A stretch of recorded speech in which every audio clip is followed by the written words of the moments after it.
Long before the Philippines bore its modern name, the islands were alive with a rhythm of their own. Across the archipelago, hundreds of barangays thrived, small communities ruled by their own datus and rajas, bound by kinship, trade, and loyalty. The Visayan seas glittered under the morning sun as outrigger boats glided across the waves, carrying fishermen, traders, and warriors. The people had their songs, their rituals, their gods, and their pride. Among these islands lay Mactan, a land both feared and respected. Its ruler, Datu Lapu-Lapu, was known not only as a warrior, but also as a protector of his people's independence. Fierce in battle, wise in counsel, and unyielding in spirit, he embodied the very strength of the islands. To his people, he was not merely a leader, he was the living shield of their honor. But beyond the horizon, forces were moving that would soon disrupt their world. In Europe, far across oceans, kingdoms were competing for riches and dominion.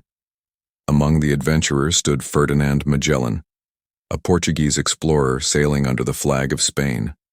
His dream was not only to circumnavigate the globe but also to conquer lands in the name of the Spanish crown and spread Christianity to peoples who had never known it. After months of storms, scurvy, hunger, and the restless murmurs of mutiny among his crew, Magellan's battered fleet finally reached the shores of the islands in March 1521.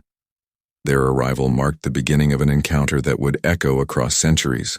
The Spaniards first set foot on Homenhon, where the locals welcomed them with kindness, offering food and water to these strange, weary men clad in armor. From there, Magellan sailed on to Cebu, where he met Raja Humabon, the powerful ruler of the area. Humabon saw in Magellan an opportunity. These foreigners possessed weapons unlike any seen before: thunderous cannons, crossbows, and steel swords that gleamed like lightning. An alliance with these strangers, he thought, could strengthen his position against rival chiefs.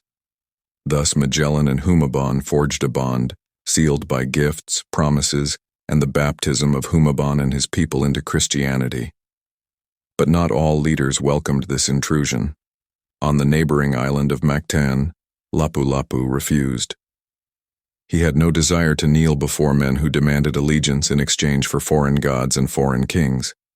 To Lapu-Lapu, true strength was found in the loyalty of his people and the spirit of the ancestors. Submission was weakness, and weakness had no place in his domain. Magellan saw this defiance as an insult. Confident in his superior weapons, he believed the show of Spanish might would quickly bend Lapu-Lapu's will. He announced that he would make an example of the proud Datu of Mactan. On the evening of April 26, 1521, preparations for battle began. The Spaniards, armed with muskets, crossbows, and heavy armor, felt invincible. They boasted of their steel, their firepower, their god. To them, the island warriors were little more than men with sticks and stones. But in Mactan, the air was charged with a different energy. Warriors sharpened their campilan swords until the blades shimmered like moonlight. Spears of bamboo and shields of hardwood were made ready.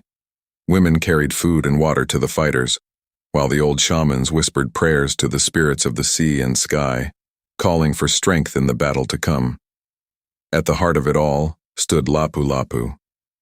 His voice carried across the shore, steady and unbroken. These strangers come with their crosses and their cannons, demanding we bow. But we are not men who kneel. This is our land, our sea, our honor. Tomorrow we fight not for gold, not for kings, but for the right to stand free. The warriors roared in agreement, their spirits burning like the torches that lit the night. Meanwhile, across the waters, Magellan looked out from his ship, certain of victory. He believed his name would be remembered as the man who brought the islands under the crown of Spain. He did not know that his fate would soon be sealed by the very people he sought to subjugate. As dawn broke on April 27, 1521, the tide rose slowly, waves crashing against the shore of Mactan. The Spanish ships approached, their sails cutting through the mist. From a distance, the people of Mactan could see the glint of steel, the flash of armor, the march of men who had traveled halfway around the world to conquer them.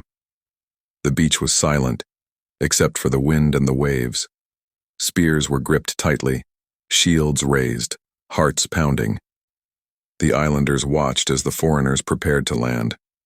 A storm was coming, one that would be written in blood, courage, and memory. And at the center of it all stood Lapu-Lapu, ready to face the empire. The morning sun rose over Mactan, casting light on two forces that stood face to face. From the sea, Magellan's soldiers marched slowly through the waves, their armor heavy, their weapons gleaming. On the shore, Lapu-Lapu and his warriors waited, their voices raised in cries of defiance, their spears and Campilan swords ready. The clash came swiftly. Arrows darkened the sky, spears pierced the water, and the thunder of war drums filled the air. Spanish muskets roared, but the shots fell wide. The islanders moved swiftly, striking with precision, their courage outshining the steel of their enemies. Magellan fought fiercely, but pride led him too far into the fray. Surrounded, struck by spears and blades, the great commander fell to the sand. His men, leaderless and broken, fled in panic toward their ships, leaving him behind. When the dust cleared, the beach belonged to Mactan. Lapu-Lapu stood tall among his people, his Campilan raised high, the roar of victory echoing across the sea. That day, the islanders had faced an empire and triumphed. And though centuries would pass, the name of Lapu-Lapu would live on, not only as a datu of Mactan, but as the first Filipino hero, a symbol of courage, resistance, and freedom.